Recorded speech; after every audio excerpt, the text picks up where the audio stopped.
ಯಾರು ಗೆದ್ದಿಲ್ಲ, ಯಾರೂ ಸೋತಿಲ್ಲ. ಮುಂದಿನ ಮುಖ್ಯಮಂತ್ರಿ ಯಾರಾಗಬೇಕಂದ್ರೆ ಎಲ್ರಿಗೂ ಗೊತ್ತಿದ್ದಂಥ ವಿಷಯ. ಇವಾಗ ಡಿ ಕೆ ಶಿವಕುಮಾರ್ ಸರ್ ಅವರೇ ಆಗ್ತಾರೆ. ಆದರೆ ಮುಂದಿನ ಮುಖ್ಯಮಂತ್ರಿ ನಮ್ಮ ಸತೀಶಣ್ಣ ಜಾರಕಿಹೊಳಿ ಆಗಬೇಕಾಗಿತ್ತು.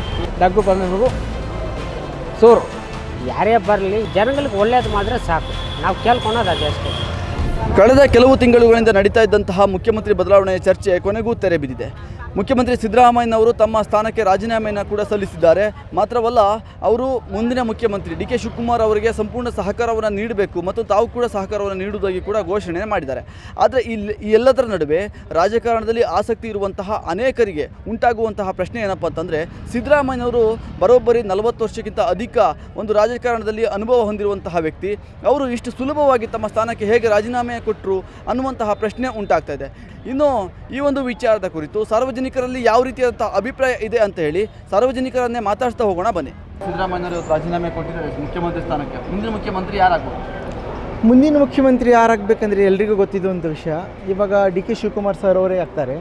ಈಗ ಕರ್ನಾಟಕದ ರಾಜಕೀಯ ಇತಿಹಾಸದಲ್ಲೇ ಅತ್ಯಂತ ಹೆಚ್ಚು ಅಧಿಕಾರ ಅನುಭವಿಸಿದ ವ್ಯಕ್ತಿಯಲ್ಲಿ ಸಿದ್ದರಾಮಯ್ಯ ಅವರೇ.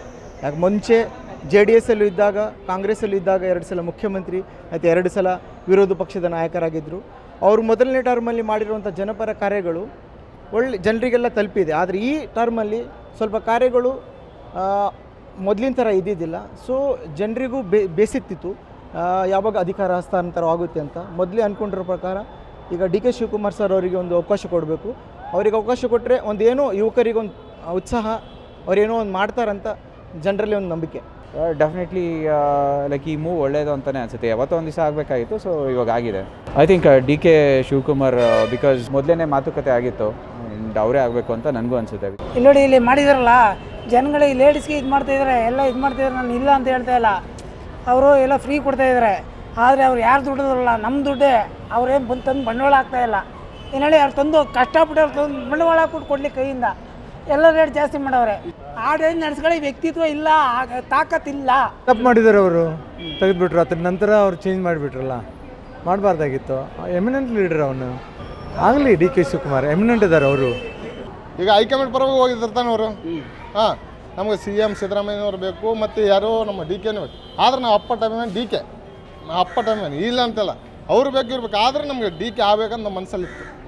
ಸಿದ್ದರಾಮಯ್ಯವರು ಒಳ್ಳೆಯದು ಮಾಡವ್ರೆ. ಬಡವ್ರಿಗೆ ಒಂದು ಅಕ್ಕಿ ದಾನ ಮಾಡವ್ರೆ.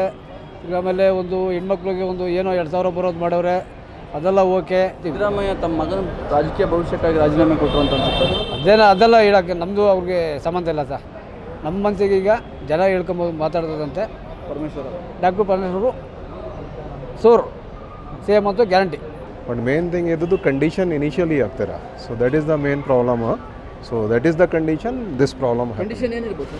Condition is after the half of the schedule, then DK Shivkumar will be the chief minister. That was the problem. ಎಲ್ಲರೂ ಒಳ್ಳೆಯವರೇ, ಎಲ್ಲರೂ ಕೆಲಸ ಮಾಡೋರೆ.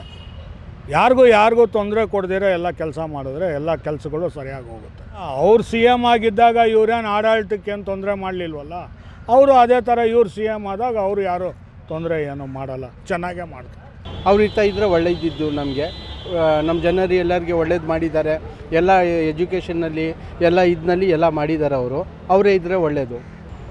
ಇವಾಗ ಡಿ ಕೆ ಶಿವಕುಮಾರನು ಪರವಾಗಿಲ್ಲ ಸರ್, ಅವ್ರೂ ಮಾಡ್ಬೋದು. ಆದರೆ ಮುಂದಿನ ಮುಖ್ಯಮಂತ್ರಿ ನಮ್ಮ ಸತೀಶಣ್ಣ ಜಾರಕಿಹೊಳಿ ಆಗಬೇಕಾಗಿತ್ತು. ಚೆನ್ನಾಗಿತ್ತು, ಆದರೆ ಎಲ್ಲ ಫ್ರೀಯಾಗಿ ಇಟ್ಟಿದ್ರು. ಅಂದರೆ ಫ್ರೀಯಾಗಿ ಇಟ್ಟೋಣ. ಈಗ ಯಾವುದೇ ವಿದ್ಯಾರ್ಥಿಗಾಗಿದ್ರು, ಸ್ಕೂಲ್ಗೆ ವಿದ್ಯಾರ್ಥಿಗಳಿಗೂ ಮತ್ತು ಚೆನ್ನಾಗೇ ಇದು ಮಾಡಬೇಕಾಗಿತ್ತು. ಯಾವುದೇ ಥರ PC ಆಯಿತು, ಪೊಲೀಸ್ ಕಾನ್ಸ್ಟೇಬಲ್ ಆಯಿತು, ಯಾವುದೇ ಥರ ಕಾಲ್ಫಾರ್ ಮಾಡಿದ್ರು. ಅವರು ಇದ್ದಾಗ ಮಾಡಿದ್ರು. ಆದರೆ ಇವರು ಇವಾಗ ಬಂದಿರೋರು ಒಳ್ಳೆಯವರೇ. ಆದರೆ ನಮ್ಮ ವ್ಯಾಪಾರದವ್ರಿಗೆಲ್ಲ ಏನೂ ತೊಂದರೆ ಇಲ್ಲ. ಯಾರೇ ಬರಲಿ ಇಬ್ಬರು ಒಳ್ಳೆಯವರೇ. ಆದರೆ ಜನಗಳಿಗೆ ಒಳ್ಳೇದು ಮಾಡಿದ್ರೆ ಸಾಕು, ನಾವು ಕೇಳ್ಕೊಳೋದು ಅದೇ ಅಷ್ಟೇ. ಸೊ ನೋಡಿದ್ರಲ್ಲ ವೀಕ್ಷಕರೇ, ಇದಾಗಿತ್ತು ಸಾರ್ವಜನಿಕರ ಅಭಿಪ್ರಾಯ. ಕ್ಯಾಮ್ರಾ ಪರ್ಸನ್ ಸಂತೋಷ್ HD ಜೊತೆ ದಿನೇಶ್ ದೊಡ್ಡಮನೆ, ಪ್ರಜಾವಾಣಿ, ಬೆಂಗಳೂರು.